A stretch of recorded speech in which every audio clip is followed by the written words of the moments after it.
Hi and welcome to a new video. In today's video we're gonna talk about something very special you might be able to use in your entire chess life.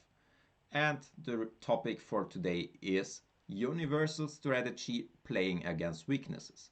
Playing against weaknesses is a very general concept, and once you mastered it you will be able to find plans in every kind of position because there are always weaknesses. If there are no weaknesses, you will be able to create weaknesses, and once you are aware of the concept you will be able to spot them very quickly. I will give you some hints and some tricks to spot weaknesses quickly and to exploit them. So let's dive into a game which I played about a week ago and which happened to be winning in just a few moves out of the opening. So the game started off as a French defense, and I played the knight d2 variation. My opponent played c5. I developed my knight and he took on d4, which is still quite normal. Now the main moves are something like knight c6 or knight f6, but my opponent in the game, he took on e4 and I recapture with the knight. Now I have two active knights and he tried to challenge them, which was already the first serious mistake with knight f6. And here my first option, of course, was what if I just took on f6? So I started thinking about this one. So if he takes with the pawn, we created a weakness, and I would be kind of happy with such an achievement out of the opening. So I was pretty sure he was not intending to play this, but he was planning to take with the queen.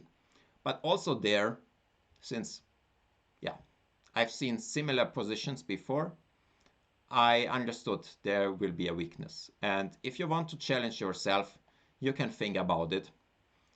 Which kind of weakness happens to be in black's position here after the move queen to f6? And we will just continue now, and I will explain you the logic, how I spot weaknesses, and especially newly arising weaknesses in positions. Usually my reasoning behind this is what happened in the last move. And once a piece moves from one square to another, the piece is no longer defending certain squares. And those certain squares, I will always check if they become weak. So when the black queen leaves the d8 square, she leaves those two ranks or diagonals. And so I would go through all those squares and would check, can I do something about this, that there is fewer defenses on those squares. And once you go through, you will realize a5, it's on the rim, it's not important, b6, still defended. Okay, c7 might be interesting, there is a fork, and once the queen is not there, the fork is not defended. On the d file, okay, d7 is protected many times, but d6 might be an interesting point as well, as it's only defended by the bishop. And okay, d5 is again well defended by a pawn. But once you go through the squares which the queen is no longer defending, or in general the piece which moved on the last move is no longer defending, that's basically what changed, and that's what is left undefended now. Once you go through this with this certain method, you will soon realize how and where to attack. So of course my candidate was knight to b5, and I actually played it after some calculation because it's very hard for black to defend those two squares. I was calculating something like bishop c5 because it's maybe getting dangerous for me, and I was planning just to play knight d6 check and then jump here, getting the pair of bishops and having a good position. However, computers claim I can even jump here, hitting rook and king. King must go to e7 and then just play f4, and the rook is not to be saved. But yeah, this was a bit too wild for me, too computerish. I didn't see this in the game, but still it's about this weakness, and it's about creating this problem which counts in a practical game. My opponent now didn't play the best move, and and gave a check on e5. We will discuss alternatives later because it's very similar than what we will see in the game. Now black has defended this weakness and we're still attacking it, but now, for now the fork is not really a threat anymore, and black is also ready to kick us. So I decided to play in a forcing way, offering the queen trade, and after the queen trade the weakness is again a headache for black. So that's the whole reasoning about the queen trade. I want to threaten something on c7 because it's a weakness, and so I must be quick, trade the queens, because otherwise if I just play something like bishop e2 or bishop e3, then there will be a6 probably, and my knight won't exploit the weakness on c7 any longer. So queen e2 was played, queen took, bishop took, and now black must make a big concession, either move the king somewhere or the knight to the rim, or maybe bishop check and bishop a5, but then I might also enter here. So my opponent decided to play knight to a6. And again, I want to ask you, where is the weakness? Take your time, try to think about the position, what changed in the last move. It's not exactly the same concept as in the first example, so we will see some more ideas how to spot weaknesses in some other scenarios. So we will start here and we will again have a look at the side of the board where something changed, because that's usually the place where also new weaknesses arise.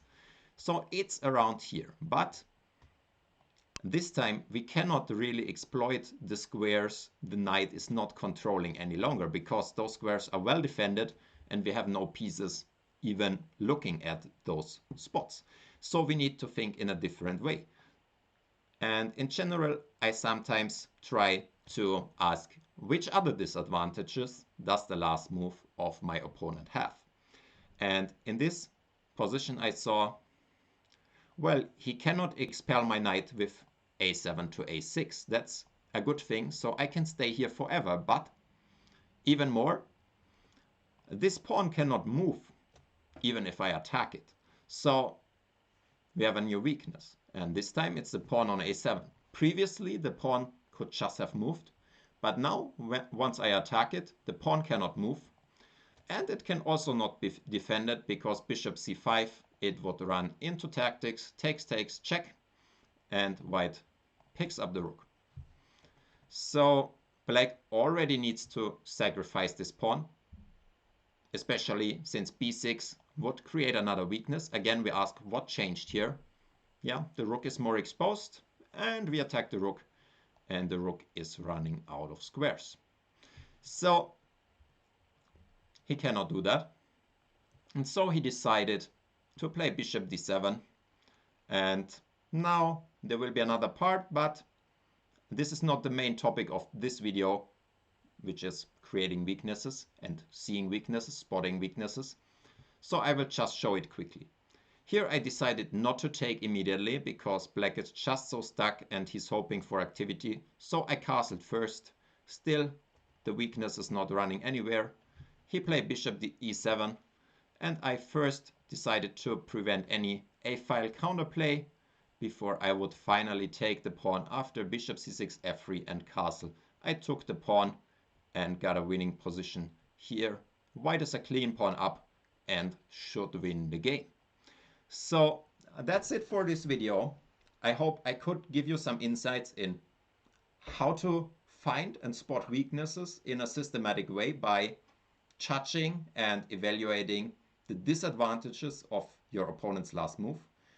We saw a few examples about this. Once the queen was leaving a protected square, and so we could enter on the square. Once the knight was kind of hindering the mobility of the weakness, so we attacked it.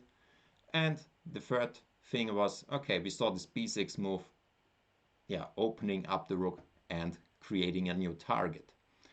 So I hope this was instructive for you. If so, please like and subscribe, and I hope to see you in the next video. Goodbye.